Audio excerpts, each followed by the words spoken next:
Hello, I'm Lynn Bondurant, and this is the second show of our four-part Moonwalk series. Today's program is called Adapting to a Space Environment. As the title suggests, this episode shows procedures Apollo operators used in order to make sure the astronauts would be able to survive in outer space. This show explains the function of the different stages of the moon rocket, how the stages separate, and what becomes of them. We pick up the Moonwalk story by looking back at some old classic space films that were a Hollywood perspective on future space travel. For most people, a trip to the planets was easy. All you needed was a 10-cent movie ticket and a nickel bag of popcorn.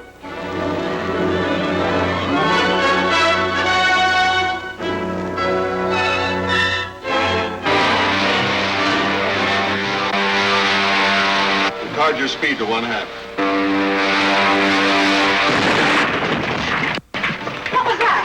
I don't know.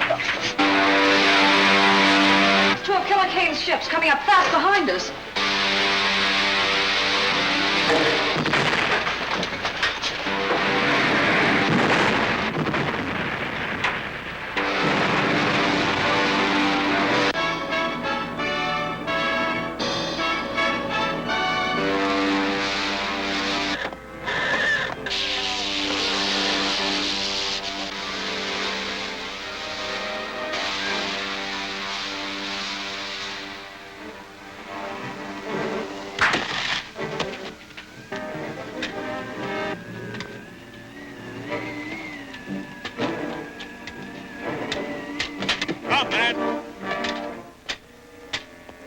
Thanks for saving us. Stand back. You're prisoners. Prisoners? Silence! You're to be taken to... Uh-oh. Here they come. You better put in reverse, Doc. Hot flash!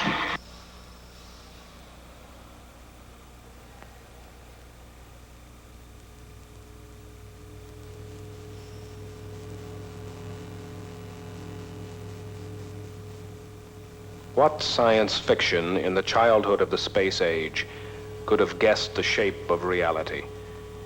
The Saturn V rocket. 3 stages, 28 stories tall, with 11 engines as powerful as all the waterfalls in North America combined. Years in the planning, months in the building and testing, the Saturn first stage lived but 2 minutes 41 seconds.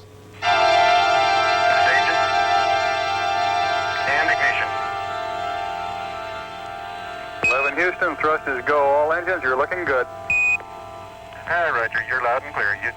2 minutes 41 seconds. Time to throw Apollo 40 miles up into the sky, and then an empty shell to fall back into the sea.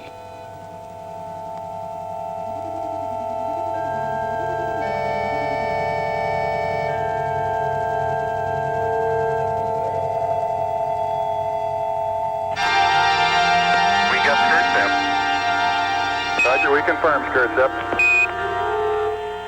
Tower's going. Roger, tower.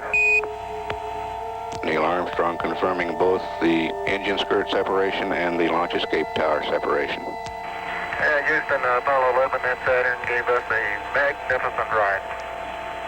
Roger, 11, we'll pass that on, and it certainly looks like you're well on your way now.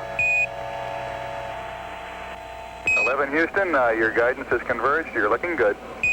Downrange 140 miles, altitude 62 miles, velocity 10,000. Mission Control in Houston, Texas had taken over from Launch Control at Cape Kennedy for the duration of the 8-day mission. The complicated technology of Apollo Saturn evolved from an ingeniously simple concept: lunar orbit rendezvous. This requires a rocket made in many pieces that discards the useless weight of each piece when its function is completed. The flight began with a vertical lift through the heavy lower atmosphere and a tilt to the east. At 6,000 miles per hour, the empty first stage is discarded to save weight. So is an adapter ring and the unused escape tower. With the second stage firing, it reaches 15,000 miles per hour when it too is jettisoned. The third stage places Apollo in Earth orbit at 17,400 miles per hour. When the spacecraft has been thoroughly checked out by the crew, the third stage fires again, its speed now tearing it free from the grip of Earth's gravity.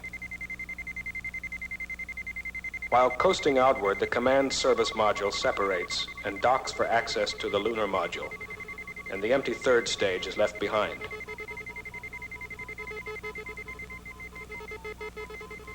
Apollo loses speed throughout 9/10 of its journey until the moon's gravity overcomes the pull of Earth. Apollo fires in reverse direction, slowing down enough to be captured in orbit about the moon. Armstrong and Aldrin enter the lunar module Eagle, which separates, leaving Collins and the command service module in lunar orbit. Eagle slows still more and brakes to a touchdown on the lunar surface.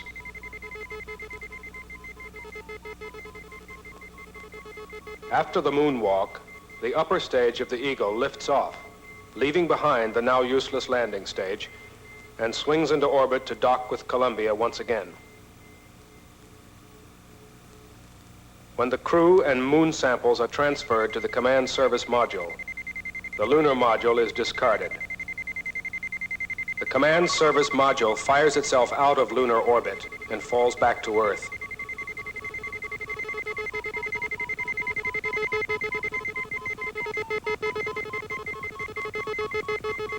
As it approaches the re-entry speed of nearly 25,000 miles per hour, the service module drops away.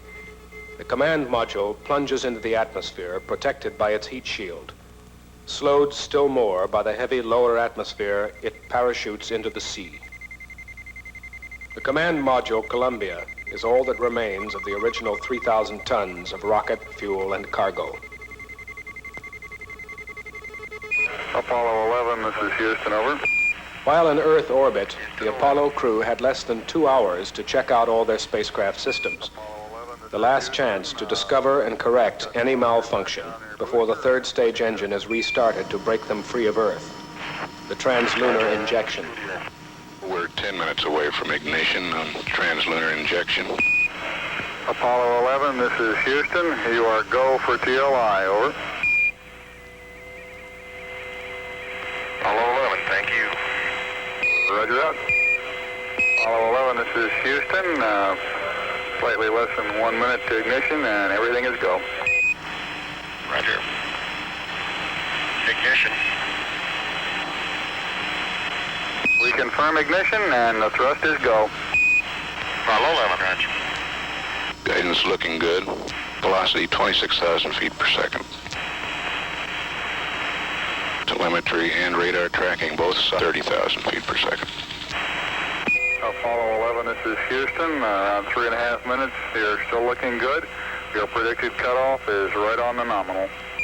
Deep space tracking antennas, a third of a world apart, listened to Apollo and spoke to Apollo. As the Earth turned, at least one of them would have contact with Apollo at all times, except when it passed behind the moon. 34,000 feet per second now, altitude 152.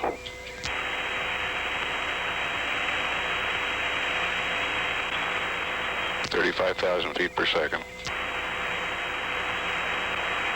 Cut off. We're showing velocity 35,570 feet per second, altitude 177 nautical miles. At 3 hours 11 minutes into the mission, distance from Earth 3,140 nautical miles. The S-4B is reported in a stable attitude for this separation. Apollo 11, this is Houston. Your go for separation. Okay, Barrel B coming armed. My intent is to use bottle primary 1 as per the checklist, therefore I just turned day on. All right, Roger, we concur with the logic. We're awaiting confirmation of separation. Roger. We confirm the separation here on the ground.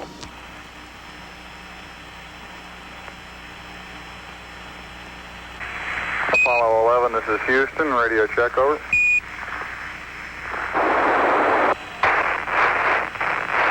The Goldstone station reports a very weak signal. We believe that Mike Collins is now maneuvering the spacecraft And the transposition and docking maneuver and the antenna patterns aren't too good at the moment. So we have a weak signal strength. The command service module separated and turned around to dock with Eagle, the lunar module. Apollo 11, this is Houston. How do you read?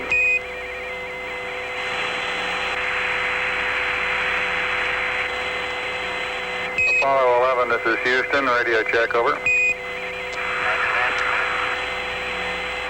Roger, we're copying you about 5 by 2, very weak. Can you give us a status report, please?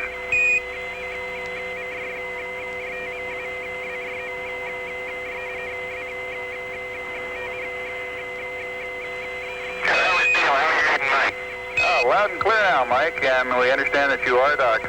That's affirmative.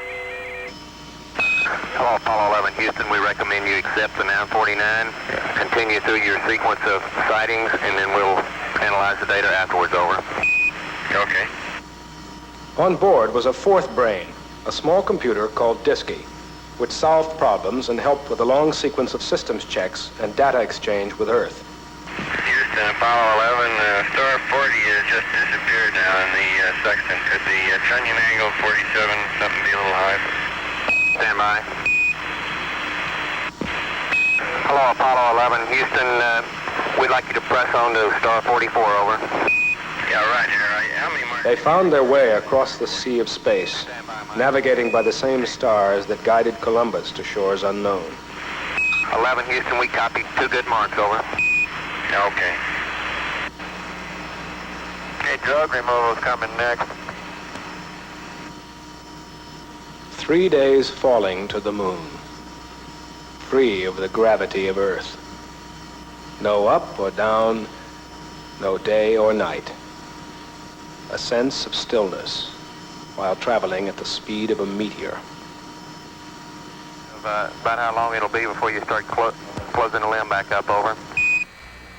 An invisible speck in the night, somewhere between here and there, constantly monitored from Earth.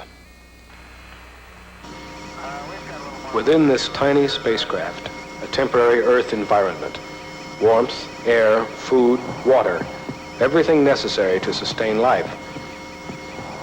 Beyond these fragile walls, nothingness, absolute cold, an end to life.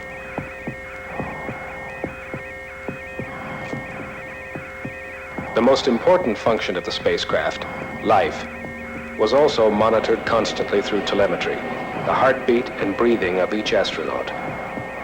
Although each breath was 30,000 feet farther from Earth than the breath before it. Should one heart flutter, it would at once be a matter of concern to millions worlds away. Unlike any other place man had traveled before, space could provide him with nothing. It is a vacuum, devoid of every element needed for life. To send man into this nothingness, to protect him, it was first necessary to define him. What is the human machine? How does it function? What is the nature of its nervous system? Its respiration? Its circulation? Digestion? Sight? Hearing? Balance? Its endurance?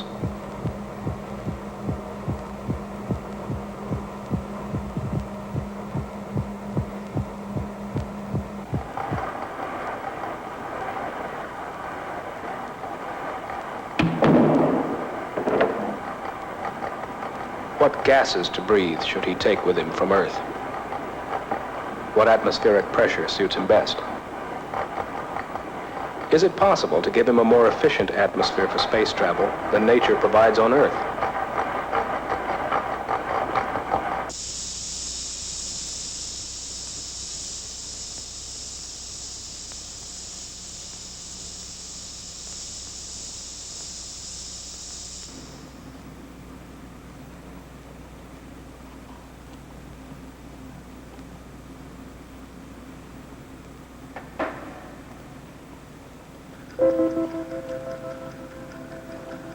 The moon is 250 degrees hot in sunlight and 240 degrees below zero in the middle of its night.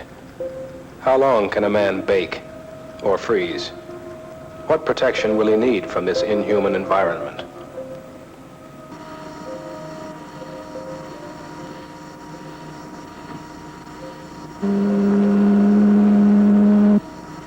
What strains will the heart take when the pressure of gravity is removed from the limbs?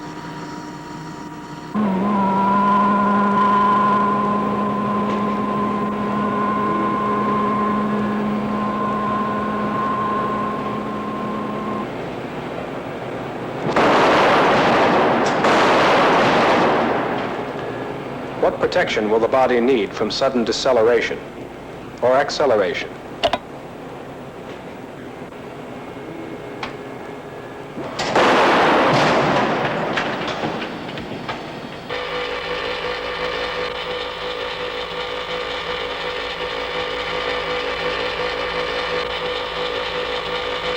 Man's sense of direction, speed, and balance are easily fooled. Can his mind be trained to ignore false signals from his senses?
We were defining the physical man in absolute terms.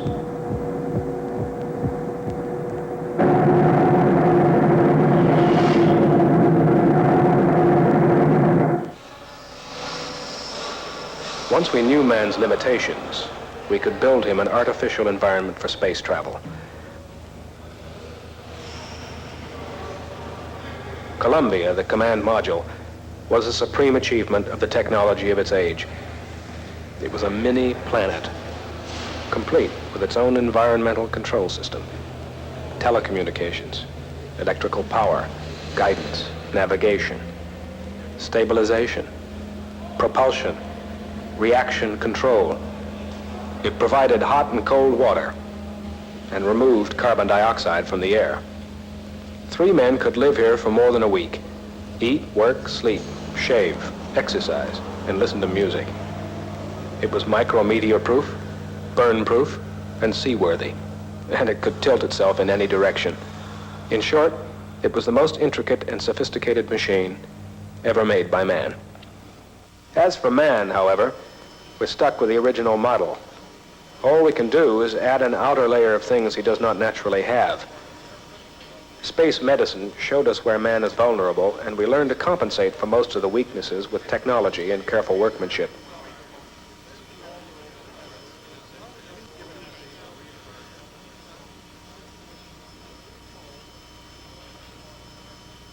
I made boxing gloves before I came here, and the fact is I was an experienced sewer, but I had to learn all over again because it was completely different from what I had sewed before. This was getting right down to a 64th of an inch, and where I had sewed before, you just sewed on a production line. And this here is quality more than quantity. Like, we always think our job is the hardest. Whatever we're doing, we got the hardest job. But when they say, well, go over there and maybe do so-and-so, well, you'll find out that job is harder than yours. And then a lot of times we're sewing or making things, and maybe the girl next to you, she's doing the same thing, but we never see the suit put together. One don't know where this part goes, or the other one don't know where the other part goes. Like the gloves. If they would give you a glove to sew, you wouldn't know where to start. Well, when they're up there in space, you know what parts you've worked on, and you just say, well, I hope that part don't fail because I'd feel it was my fault if it did. My sentiment is what Hazel said. Well, I was just wondering if my pair of gloves was what he had on. Right, if you make a mistake, if you don't admit it, you have to think about the astronaut too. If you make like a needle hole in the bladder or something like that, well, if you don't admit that, that would be on your conscience all the time, seems to me. Because I remember Armstrong and all them used to come in, and they would look around and see what we were doing. And once in a while they'd talk to us and sign their we'd get them to sign their autograph. Some of them were real comical. We got a kick out of them. We all wanted to talk to them, I guess. I remember one of them going down the aisle, everybody looked at him, afraid to talk. I said, hi, buddy. Oh, I'd love to go into space. I think it would be really thrilling just to get in there and just blast off. I'd love to go to space and just live there. Every day you get up, you come to work, you go home, you clean house. If we go out there, there's no house, no kids, no problems. I like to ride in an airplane, and I think I'd like to go into space. And I'd like to wear our own suit that we make. I think I could depend on it.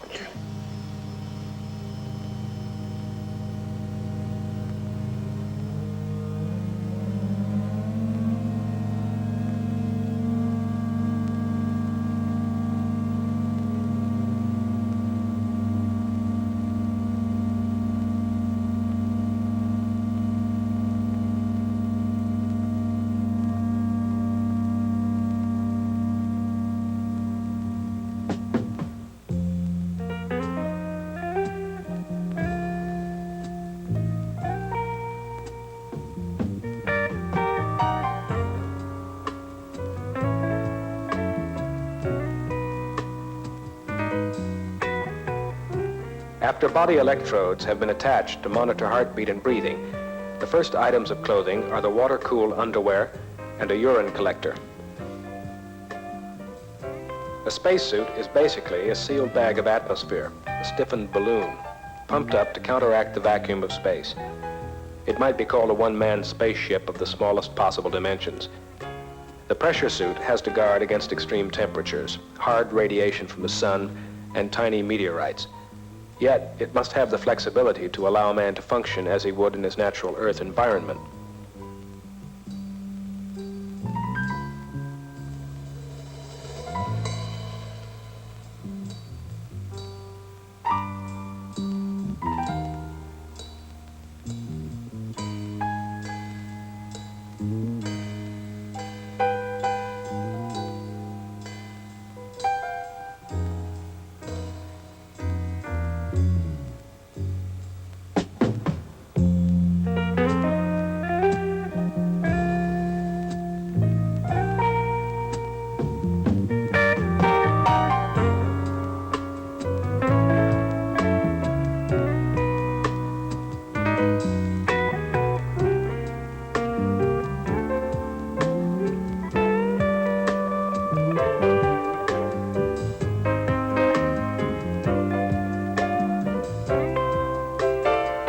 The backpack cleans and cools the suit's oxygen, cools and circulates water through the water-cooled underwear, and provides radio communication.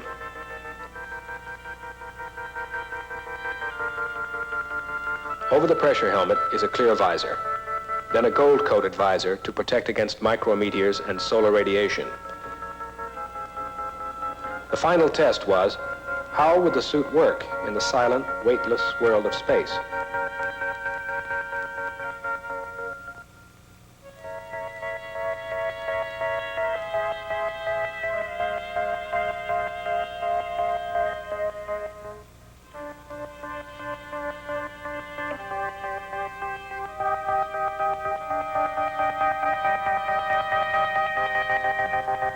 Weightlessness on Earth can be experienced only underwater or in an airplane following a parabolic flight path.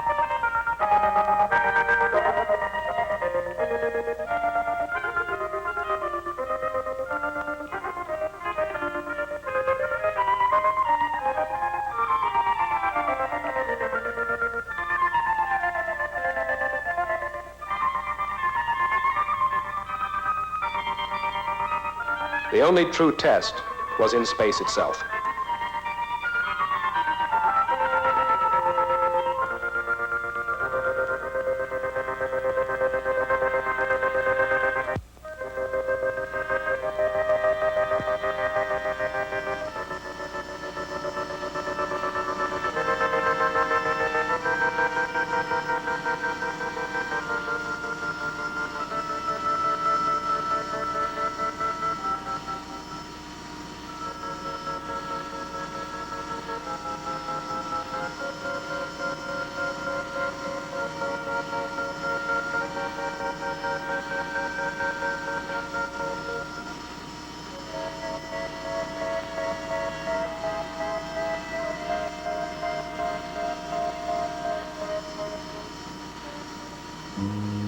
No up or down, no day or night.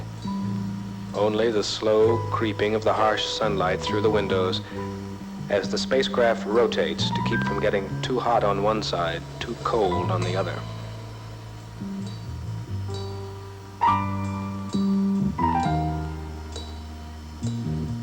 They carried with them the biological day of the Earthling. 3 meals, a snack or two, 8 hours of sleep. Time to work, time to relax. Now the stage is set for man to venture onto the moon. The many space simulations proved to be most effective. Now it is time to take the knowledge gained from these tests out into space. And this is exactly what happens in next week's program called One Small Step. I'm Lynn Bondurant.